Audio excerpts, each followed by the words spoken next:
قادرن قاہرن واتوکلوا علیہ کافیا ناصرا الصلاۃ والسلام علی الحسین وعلی رب الحسین وعلی جد الحسین وعلی اب الحسین وعلی ام الحسین وعلی اخی الحسین وعلی اولاد الحسین وعلی اصحاب الحسین وعلی شیعۃ الحسین وعلی محب الحسین اما بعد فقد قال رسول اللہ صلی اللہ علیہ وآلہ وسلم بسم اللہ الرحمن الرحیم زینوا مجالسکم بذکر علی ابن ابی طالب ذکرہ ذکری و ذکری ذکر اللہ و ذکر اللہ عبادت صلوات اللہم صلی علی محمد نعرہ تکبیر بلند آواز سے جیسے خالق کے حقیقی کا نام بلند ہے تو بلند آواز سے نعرہ کے بعد نعرہ تکبیر نعرہ رسالت نعرہ رسالت نعرہ حیدری بلند آواز سے مل کے نعرہ حیدری آواز بلند صلوات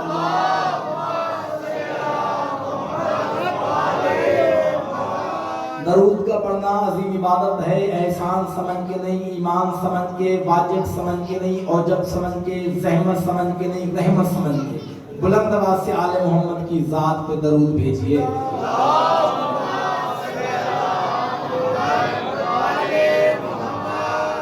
اجازت سے بزرگوں عشرہ محرم حرام 1445 ہجری کشمیر کوٹلی آزاد کشمیر شاہی محلہ امام برگستہ حق میں آج میری عشرے کی چوتھی گفتگو سماعت فرما رہے ہیں۔ موضوع سخن آپ سب جانتے ہیں کہ حدیث رسالت ماب ہے کہ زینوا مجالسکم بذکر علی ابن ابی طالب کہ اپنی مجلسوں کو زینت دو میرے بھائی علی کے ذکر کے ساتھ۔ کیوں؟ کیونکہ ذکر ہو ذکری، کیونکہ علی کا ذکر میرا ذکر ہے، وذکری ذکر اللہ ہے، اور مجھ محمد کا ذکر پھر اللہ کا ذکر ہے، وذکر اللہ عبادت، اور اللہ کا ذکر عبادت ہے۔ تو میرے کوٹلی آزاد کشمیر کی شیعہ سنی بھائیو، دنیا آج تک حیران و پریشان ہے، یہ شیعوں کو پتہ نہیں کیا ہو جاتا ہے کہ ہر وقت باتیں کرتے ہیں تو اہل بیت کی، ذکر کرتے ہیں تو علی کا، قصیدہ پڑھتے تو اہل بیت کا، مجالس پہ گفتگو ہوتی ہے تو اہل بیت کی، اگر اپنے بچوں کے نام رکھتے تو وہ بھی اہل بیت کے ناموں پہ نام رکھتے ہیں۔ تو اس کی وجہ کیا ہے؟ تو میرے شیعہ سنی دوستو، اس کی وجہ یہ ہے کہ برتن سے وہی ٹپکتا ہے جو اس میں ہوتا ہے۔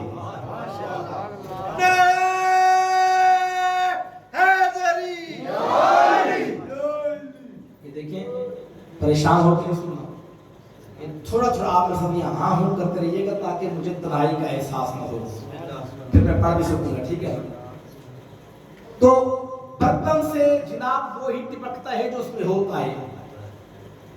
ہمارے دلوں میں، ہمارے ذہنوں میں، ہمارے گھروں میں، ہمارے ظروف میں سوائے محمد اہل بیت محمد کے کچھ ہو تو نکلے۔ جب ہمارے دلوں پہ آل محمد کی محبت ہے، ہمارے ذہنوں میں ہر وقت آل محمد سوار رہتے ہیں، ہمارے گھروں میں آل محمد کی باتیں ہوتی ہیں، ہمارے گھروں میں آل محمد کا ذکر ہوتا ہے، اسی لیے ہم جو بھی بات کرتے ہیں اہل بیت کی بات کرتے ہیں۔ اچھا، پھر ہمارے بھی کچھ پریشان ہوتے ہیں کہ جی بس یہ ہم ہی علی علی کرتے ہیں اور تو کوئی علی علی نہیں کرتا، یہ جعفری صاحب علی علی نہیں کرواتے اور تو کوئی نہیں کرواتا۔ بھائی اس کی وجہ یہ ہے، بتاؤں وجہ؟ کسی نے لکھ دیا، انہوں نے کہا کہ ہر شخص نہیں لائق مداح یہ حیدر۔ بھائی آپ کے علاوہ یہ کوئی کرا ہی نہیں سکتا، یہ تو آپ کو اللہ نے شرف دیا ہے کہ آپ ہی علی کا ذکر کروا سکتے ہیں، ہر کوئی نہیں کرواتا۔ اس کی وجہ پتہ ہے کہ وجہ یہ ہے کہ ہر شخص نہیں لائق مداح یہ حیدر، اغیار کو یہ طرز کلام آ نہیں سکتا۔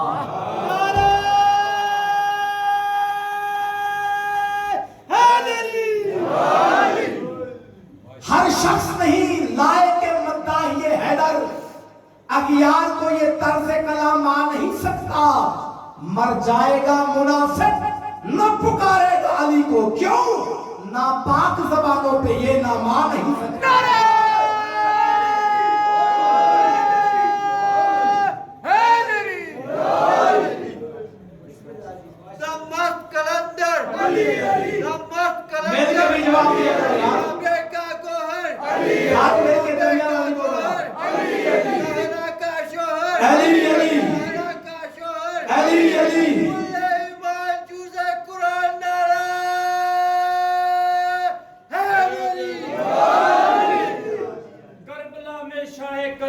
سجدے میں ہے، کربلا میں شاہ کرب و بلا سجدے میں ہے، اور اس کی چوٹھیوں پہ وفا کا کبریا سجدے میں ہے۔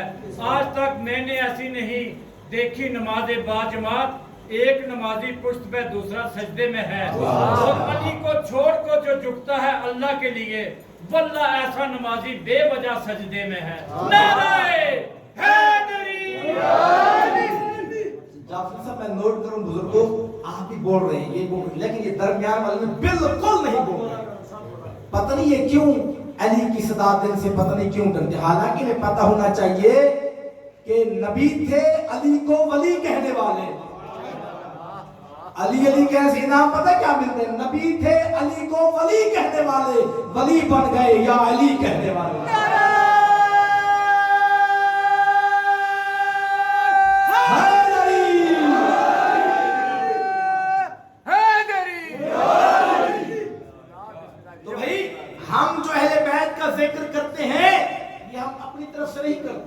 میں تو پہلی مجلس میں اس میں بتا دیا تھا کہ اللہ کی طرف سے بخشا ہوا عطیہ ہے، ان کی محبت، یہ محبت ہمارے دلوں سے کوئی نہیں نکال سکتا۔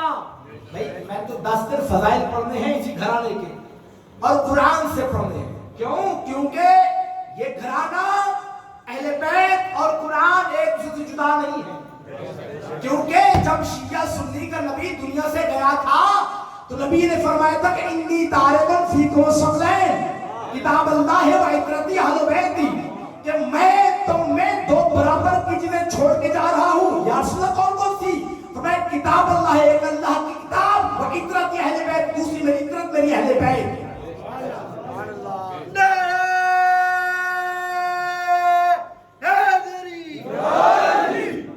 انی تارکن فیکم الثقلین، کتاب اللہ ہے و عترتی اہل بیتی، ما ان تمسکتم بہما لن تضلوا بعدی حتی یرد الی الحوض۔ رسول نے فرمایا کہ انی یقیناً میں تارکن چھوڑ کے جا رہا ہوں، فیکم تم لوگوں میں، یہ دنیا والوں کو کہہ رہا ہے اللہ کا رسول کہ اے دنیا والوں میں تم لوگوں میں 2 چیزیں چھوڑ کے جا رہا ہوں۔ یا رسول اللہ کون کون سی؟ فرمایا کتاب اللہ ہے، ایک اللہ کی کتاب، وعترتی اہل بیت، ایک اپنی اہل بیت، ایک اللہ کی کتاب چھوڑ کے جا رہا ہوں، ایک اپنی اہل بیت چھوڑ کے جا رہا ہوں۔ یا رسول اللہ کیوں چھوڑ کے جا رہے ہیں؟ کہ ہم نے آپ کو کہا ہے کہ اہل بیت بھی چھوڑ جائیں، قرآن بھی چھوڑ جائیں۔ آواز ارسال باب آئی عامر پاس جاہل نبن، ما ان تمسکتم بہما لن تضلوا بعدی، اگر تم دنیا والوں ان دونوں کے ساتھ متمسک رہے، ان دونوں کے ساتھ جڑے رہے، تو میرے برات قیامت تک گمراہ نہیں ہو سکتے۔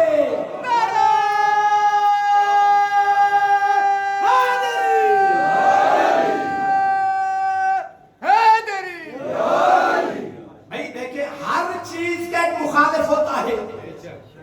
دن کا مخالف کیا ہے؟ رات، شاباش۔ مرد کا اپوزٹ کیا ہے؟ عورت۔ نرم چیز کا اپوزٹ کیا ہے؟ سخت۔ ٹھیک ہے، تو رسول نے کیا فرمایا کہ میں تم میں 2 چیزیں برابر کی 2 چیزیں چھوڑے جا رہا ہوں۔ اچھا ایک ہو تو ثقل، 2 برابر کی چیزیں ہو تو ثقلین۔ اچھا جعفری صاحب کی عربی کا کلیہ اور قاعدہ ہے، اگر کوئی میرا دوست مدرسے میں کچھ دن گزار کے آیا ہے تو میری تائید کرے گا کہ جب بھی 2 برابر کی ہم جنس چیزیں، جب بھی 2 برابر کی معیاری چیزیں آپس میں مل جائیں تو ان کے نام کے ساتھ آخر میں یہ اور نون کا اضافہ کر دیا جاتا ہے۔ میں مثال دوں، جس طرح مغرب اور عشاء، جو فضیلت مغرب کی وہی عشاء کی، جب ان دونوں کو ملا دیا جائے تو پھر یہ بنے گا مغربین۔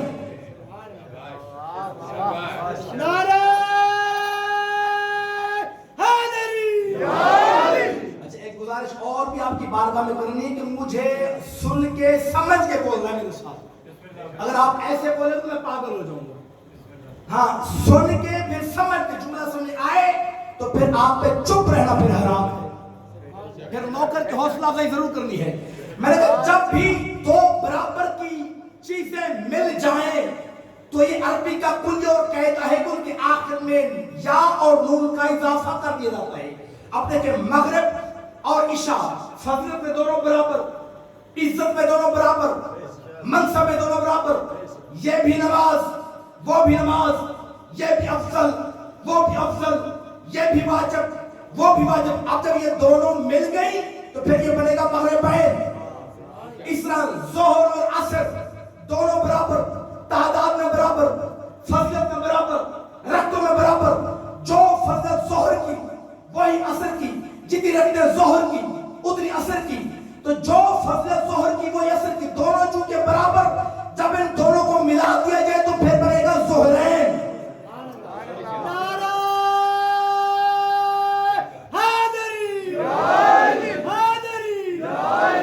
مغرب اور عشاء کو ملا دیا جائے تو مغربین, ظہر اور عصر کو ملا دیا جائے تو ظہرین.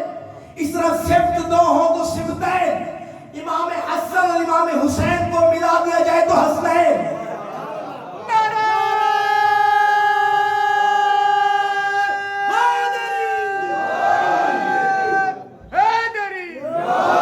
لیکن جیسا معصوم حسین ویسا معصوم حسن, جیسا امام حسین ویسا امام حسن, جیسے یہ علی کا بیٹا ویسے یہ علی کا بیٹا, جیسے یہ سیدہ کا لخت جگر ویسے یہ سیدہ کا لخت جگر. چونکہ دونوں فضیلت میں برابر ہیں, منصب میں برابر ہے, افضل ہونے میں برابر ہے, تو جب برابر جب ان کو ملایا جائے گا تو پھر حسن حسین نہیں حسنین ہوں گے. تو یہ عربی کا کلیہ اور قاعدہ ہے کہ جب بھی دو برابر کی چیزیں مل جائیں تو پھر ان کے نام کے ساتھ آخر میں یا اور نون کا اضافہ کر دیا جاتا ہے. جس طرح مغرب اور عشاء ملا کے مغربین, ظہر اور عصر ملا کے ظہرین, سبت دو ہوں تو سبتین, حسن حسین ملا کے حسنین. اسی طرح اللہ نے, اللہ کے رسول نے کہا میں تم میں دو شکل چھوڑ رہا ہوں. کون کون سے فرمائے؟ ایک قرآن, ایک اہل بیت, یہ دونوں ملا کے بنتے ہیں شکلین.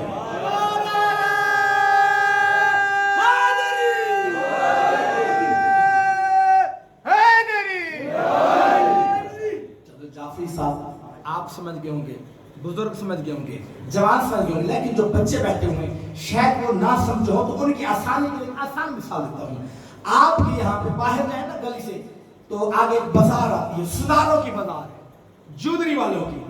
تو آپ کسی سنارے کی دکان پہ چلے جائیں, میں اس کے بعد جا کے آپ دیکھیں اس کے بعد جتنا باقی سامان ہوتا ہے ان میں ان کے پاس ایک ترازو بھی ہوتا ہے, ترازو ہوتا ہے ترازو.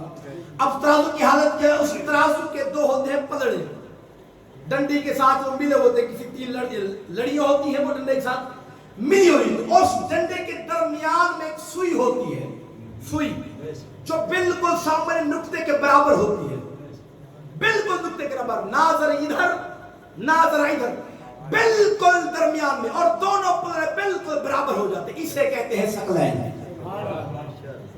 یعنی بالکل برابر ہونے کو کہتے ہیں شکلین. اگر آپ کو سمجھ میں آ گیا ہے کہ بالکل برابر ہونے کو کہتے ہیں شکلین, تو رسول نے کہا ہے کہ میں دو شکلین چھوڑ کے جا رہا ہوں, یعنی دو برابر کی چیزیں چھوڑ کے جا رہا ہوں. نہ قرآن اہل بیت سے افضل ہے, نہ قرآن اہل بیت سے مفضول ہے.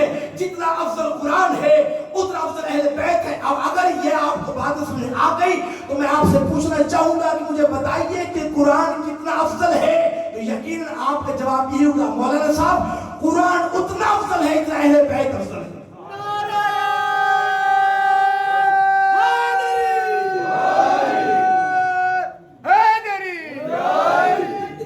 قرآن کتنا افضل ہے جتنا اہل بیت, کیونکہ دونوں برابر ہیں. اہل بیت کتنا افضل ہے, سارے بولو, اہل بیت کتنا افضل ہے جتنا قرآن. قرآن کتنا وزنی ہے جتنا اہل بیت. اہل بیت کتنا وزنی ہے. اچھا قرآن پیدا ہوا کہ نازل ہوا؟ اگر قرآن نازل ہوا تو اہل بیت قرآن کے برابر, پھر اہل بیت پیدا ہوئے کہ نازل. ابھی آپ کہہ رہے ہیں، میں نہیں کہہ رہا بھائی قرآن نازل ہوا تو اہل بیت بھی نازل، قرآن اللہ کی طرف سے تو اہل بیت بھی، قرآن کس پہ نازل ہوا؟ محمد کے دل پہ، محمد پہ نازل ہوا، اہل بیت بھی محمد پہ نازل ہوئے۔ قرآن محمد کے کتنا قریب؟ بھائی بتائیں تو صحیح، قرآن محمد کے کتنا قریب؟ جتنا اہل بیت محمد کے کتنا قریب، جتنا قرآن۔ قرآن اللہ کو کتنا پیارا، اہل بیت اللہ کو کتنا پیارے۔ اور قرآن کانفرنس کرنے والوں، قرآن و اہل بیت کانفرنس کیا کرو، کیونکہ اہل بیت اور قرآن ایک دوسرے میں پیوست ہے، ایک دوسرے میں ضم ہے۔ نہ قرآن اہل بیت سے جدا ہے، نہ اہل بیت قرآن سے جدا ہے، نہ قرآن اہل بیت سے جدا ہے، نہ اہل بیت قرآن سے جدا ہے۔ یہی تو وجہ ہے کہ کبھی اہل بیت کے گھر کا کوئی فرد قرآن کی تلاوت کرتا ہے تو کبھی قرآن اہل بیت کی تلاوت کرتا ہے۔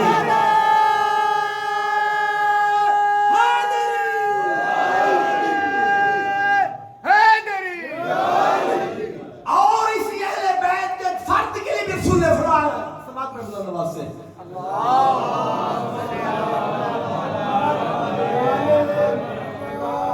ذاکر صاحب آنے تو آنے دو ان کو، سماعت میں بلند آواز سے۔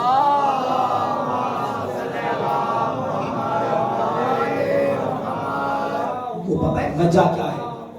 نہ میں پھولا ہوں نہ میں تھکا ہوں۔ وجہ یہ ہے کہ جب ذاکر صاحب انٹر ہوتے ہیں نا تو آدھے لوگوں کی توجہ ادھر ہو جاتی ہے۔ تو جب ایک بندہ محنت کر رہا ہو نا اور آگے بندہ بے غوری کرے تو اس محنت کرنے والے کا قتل ہو جاتا ہے۔ تو میں اپنے آپ کو قتل ہونے سے بچا رہا ہوں، اس لیے کہہ رہا ہوں کہ ذاکر صاحب کو آنے دیجئے، پھر میں اپنی بات شروع کرتا ہوں۔ سلوات پڑھتی بلند آواز سے۔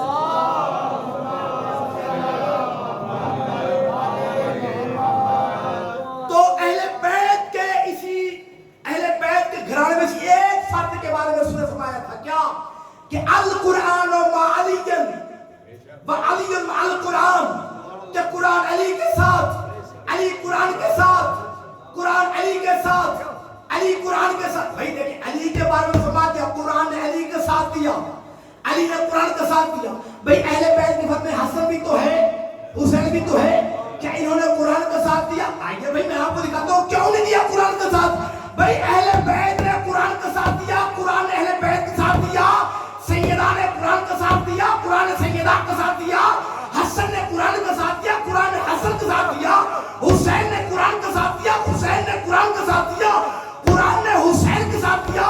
اور اس کی دلیل یہ ہے کہ اتنا ساتھ دیا ہے قرآن نے حسین کا اور حسین نے قرآن کا کہ حسین کا بدن کربلا میں تھا، سر نیزے پہ قرآن پڑھا۔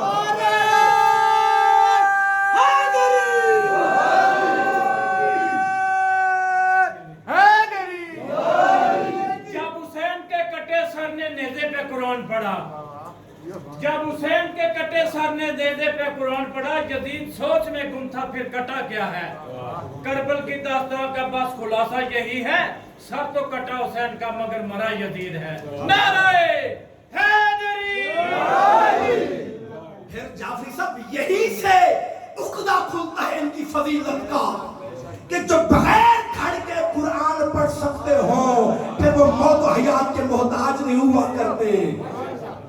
بھائی دیکھیں جب جس میں موت آ جائے پھر وہ موت کا محتاج ہے، لیکن دیکھیں موت بھی مخلوق ہے، حیات بھی مخلوق ہے۔ موت و حیات مخلوق ہے کہ نہیں بزرگوں؟ اللہ سورہ ملک میں کہہ رہے تبارک الذی بیدہ الملک وہو علی کل شیء قدیر الذی خلق الموت والحیات لیبلوکم ایکم احسن عملا۔ اللہ کہتے ہیں کہ بابرکت ہے وہ ذات جس کے قبضہ قدرت میں ہے سارا ملک۔ اچھا یہاں میں ترجمہ کیا ہے اردو میں، اب اگر آپ کہیں تو اسی عربی کا ترجمہ عربی میں کروں؟ اگر آپ کے اذہان حاضر ہو تو عربی میں ہاتھ کو کہتے ہیں یدن، ٹھیک ہے، اور اگر عربی میں کہا جائے کہ اللہ کا ہاتھ تو کہا جائے گا ید اللہ۔ اللہ کہے کہ تبارک الذی بیدہ الملک، بابرکت ہے اللہ، کیوں؟ ید اللہ کے پاس ہے سارا ملک۔ یہ عربی ترجمہ یہی بنتا ہے تبارک الذی بیدہ الملک وَهُوَ عَلَىٰ كُلِّ شَيْءٍ قَدِيرٌ، وہ اللہ کے جو ہر شے پہ قدرت رکھتا ہے، قادر ہے۔ کون سا اللہ؟ الذی خلق الموت والحیات، وہ اللہ کے جس نے موت کو بھی خلق کیا، حیات کو بھی خلق کیا۔ اچھا کیوں خلق کیا؟ کہ ہم نے کہا خلق کرے، اللہ کہتا بکواس نہ کر، لِيَبْلُوَكُمْ أَيُّكُمْ أَحْسَنُ عَمَلًا، میں نے اس لیے خلق کیا تاکہ میں تمہیں آزماؤں کہ تم میں سے اچھے اچھے عمل کون کرتا۔ نعرہ تکبیر، نعرہ رسالت، نعرہ حیدری۔ اللہ وہ ہے کہ جس نے موت کو بھی خلق کیا، حیات کو بھی خلق کیا، یعنی موت بھی مخلوق، حیات بھی مخلوق۔ اور اللہ نے یہاں پہ جب خلق کرنے کی بات کی تو اللہ نے کہا موت کو بھی خلق کیا، حیات کو بھی خلق کیا، یعنی کہ موت کو پہلے رکھا، حیات کو بعد میں رکھا۔ یہ جو اب ہم زندہ پھر رہے ہیں، یہ حقیقت میں یہ موت ہے، اب زندگی اس موت کے بعد ہوگی۔ اللہ کہتے ہیں موت بھی مخلوق، حیات بھی مخلوق، اور سارے امامیہ مذہب کے علماء کا یہ عقیدہ ہے کہ 14 ہر مخلوق سے پہلے، 14 ہر مخلوق سے پہلے ہے کہ نہیں؟ جو بندے خاموش ہو گئے ہو، تیرے نبی نے کیا فرمایا کہ اول ما خلق اللہ نوری، کہ اللہ نے سب سے پہلے جس شے کو خلق کیا وہ مجھ محمد کا نور تھا۔ تو جب سب سے پہلے ان کا نور ہے، اس کے بعد یہ چیزیں بنی، موت اس کے بعد، حیات اس کے بعد، یہ موت و حیات سے پہلے۔ اگر یہ موت و حیات سے پہلے ہے تو پھر یہ موت و حیات کی محتاج نہیں۔ جب پھر موت و حیات کی محتاج نہیں، پھر یہ قرآن پڑھ سکتے ہیں، اس میں حیرانی والی بات ہی نہیں۔ بھئی یہ موت و حیات سے پہلے ہے کہ نہیں؟ آپ پریشان ہو گئے۔ بھئی جب موت مخلوق ہے، حیات مخلوق ہے، لیکن محمد اہل بیت محمد وہ مخلوق ہیں جو ہر مخلوق سے پہلے کی مخلوق، تو اس مخلوق پہ نہ موت کا گزر ہو سکتا ہے۔ صلوات میں بلند آواز سے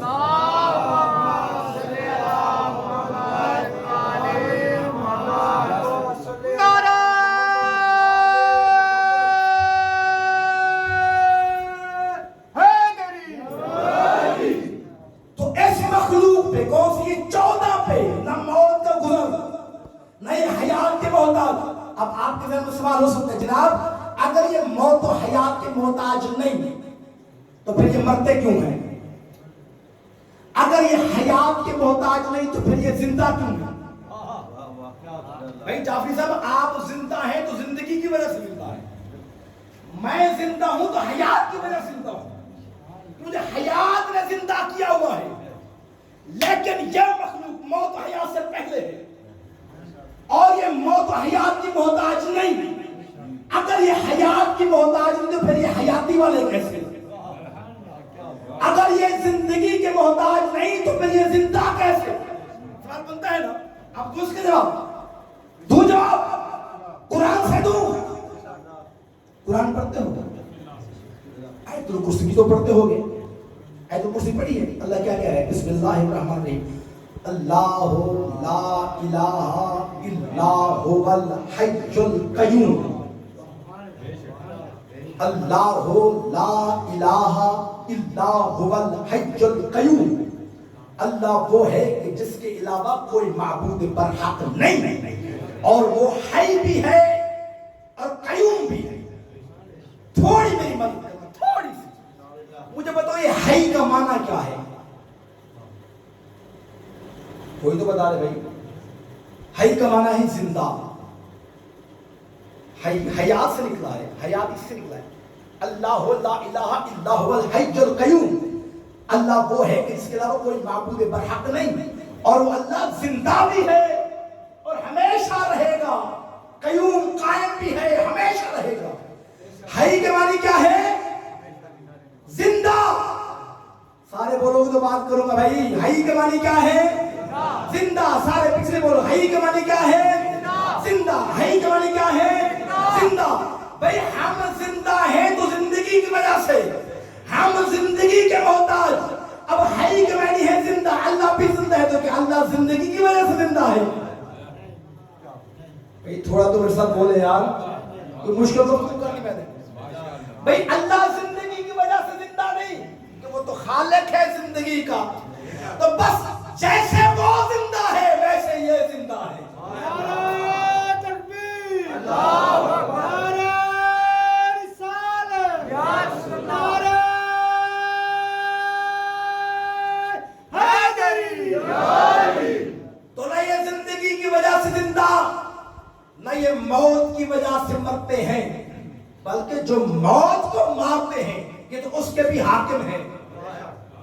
دیکھیں میں مدرسے میں پڑھتا تھا تو مولانا میرے پاس آئے، ارشد عباس سیال، یہ خانے وال سے تو تھے دوسرے کیٹیگری میں، میرے پاس آ گئے، عامر مختار تو بڑا خطیب بنا پھرتا ہے۔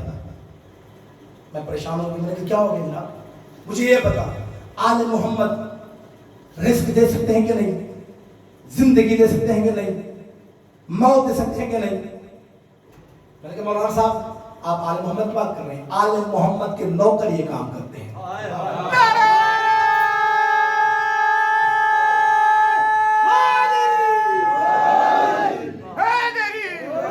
میں نے کہا مولانا تو آل محمد کو سوچتا پھر رہا ہے، آل محمد کے نوکروں کا یہ فریضہ ہے موت لینا، حیات لینا، یہ آل محمد کا کام نہیں، آل محمد کے نوکروں کا فریضہ ہے۔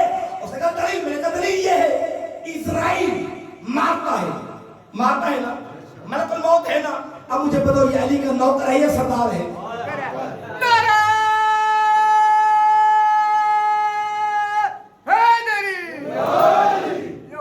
اسرائیل مارتا ہے نا بھئی، جو نہیں بولتے نا اسے اسرائیل مارے گا۔ بول پڑو گے تو پھر آگے شک وقت مل سکتا ہے، اگر نہیں بولو۔ اچھا اسرائیل ہے علی کا نوکر، اور جناب ناصر باز صاحب جبرائیل اسرائیل کا بھی سردار، سید الملائکہ ہے حضرت جبرائیل علیہ السلام، روح الامین ہے۔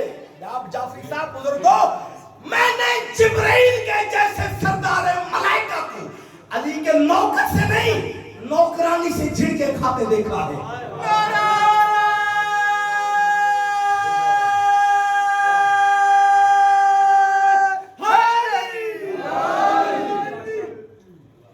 موت دینا، حیات دینا شیوہ خیبر شکن نہیں، آل محمد کے فریضہ نہیں، آل محمد کے نوکروں کا کام ہے۔ اچھا دیکھیں ہر چیز نے ایک نہ ایک دن مر جانا ہے، میں نے بھی مر جانا ہے، آپ نے مر جانا ہے، پوری کائنات میں ایک نہ ایک دن ختم ہو جانا ہے۔ کیوں؟ کیونکہ اللہ قرآن میں کہے کل نفس ذائقۃ الموت، کہ ہر نفس نے موت کا ذائقہ چکھنا ہے۔ پھر اللہ کہے کل من علیہ فان ویبقى وجہ ربک ذو الجلال والاکرام، کہ ہر شے کو فنا ہونا ہے، ہر شے نے فنا ہونا، حتیٰ کہ موت کو بھی موت آ جائے گی، موت کو بھی موت آئے گی۔ قیامت کے دن ابلک رنگ کے دمبے کی شکل میں میدان قیامت میں موت کو گھسیٹ کے لایا جائے گا، اور پھر کیا ہوگا؟ یحییٰ نبی سے اللہ کہے گا یحییٰ ہم نے تمہارا نام یحییٰ حیات والا زندگی والا رکھا ہی اس لیے تھا کہ موت کو ذبح کرنا، لہذا موت کو مارو۔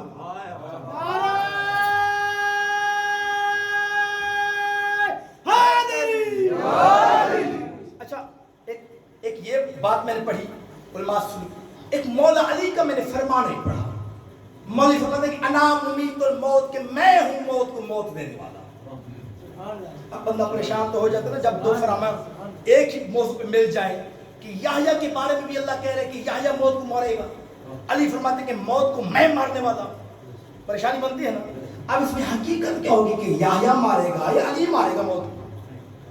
بڑے دل پریشانی میں گزارے کہ حقیقت کہاں سے۔ ایک عالم ربانی کو میں نے سنا، انہوں نے کتاب کا حوالہ دیا، انہوں نے کہا قرآن کی تفسیر ہے صراط المستقیم، قرآن کی تفسیر سید حسین فروجردی کی لکھی تفسیر قرآن کی، انہوں نے مسئلہ حل کیا، انہوں نے کہا وحشت کا شکار نہ ہونا، جو یحییٰ کے بارے میں ہے وہ بھی سچ، جو علی نے فرمایا ہے وہ بھی حق۔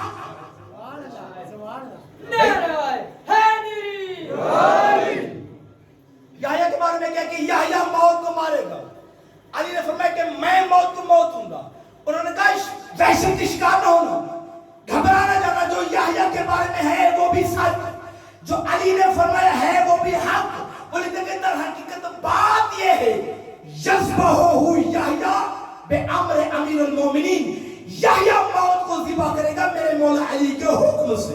نعرہ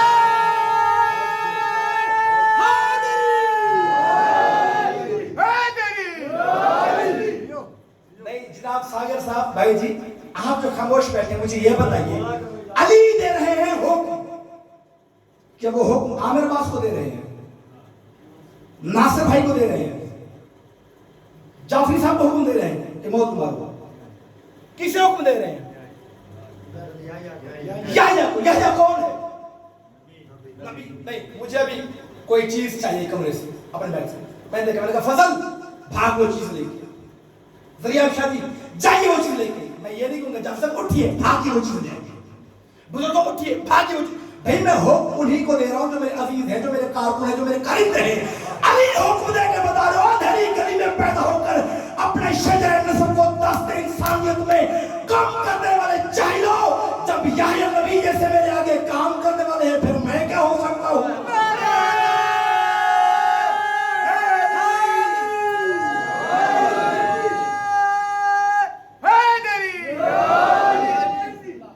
صلوات پڑھیں بلند۔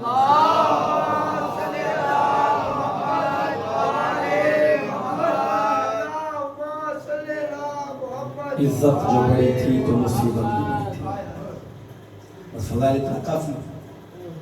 جو کچھ خالق نے آل محمد کو عطا کیا اسے فضائل کہتے ہیں، اور جو کچھ امت نے آل محمد کو عطا کیا اسے مصائب کہتے ہیں۔ فضائل جیسے آپ کا جی چاہے آپ سنا کریں، لیکن مصائب روزانہ یہ گزارش کرتا ہوں کہ مصائب ہمیشہ غریب بن کے سنا کرو، کیونکہ جو غریبہ شام سے آتی ہے نا وہ فضائل سننے کے لیے نہیں آتی۔ بی بی سے تو جب بھی پوچھا گیا بی بی کیوں آتی ہو مجلس میں، بی بی رو کے کہتے میں تو آتی ہوں اپنے بھیا حسین کو رونے کے لیے۔ بی بی کہتی میں شام کے بازار میں دیکھتی رہی ہوں حسرت بھری نگاہوں سے کہ کوئی تو مجھے کہے گا بی بی تیرے حسین کے بڑے ارمان ہیں، تیرے اکبر کے بڑے ارمان ہیں، تیرے عباس کے بازوں کے بڑے ارمان ہیں۔ بی بی کہتے وہاں پہ مجھے کسی نے پرسہ سنا دیا، ہاں البتہ اتنا ضرور کہ پتھر مارو باغی کی پہل آ گئی۔ ازدارو 4 بیٹیاں محمد کے گھر میں ایسی ہیں جو وقت سے پہلے ضعیف ہو گئی، بلکہ لفظ بدل کے ہے کہ 4 بطول محمد کے گھر میں ایسی ہیں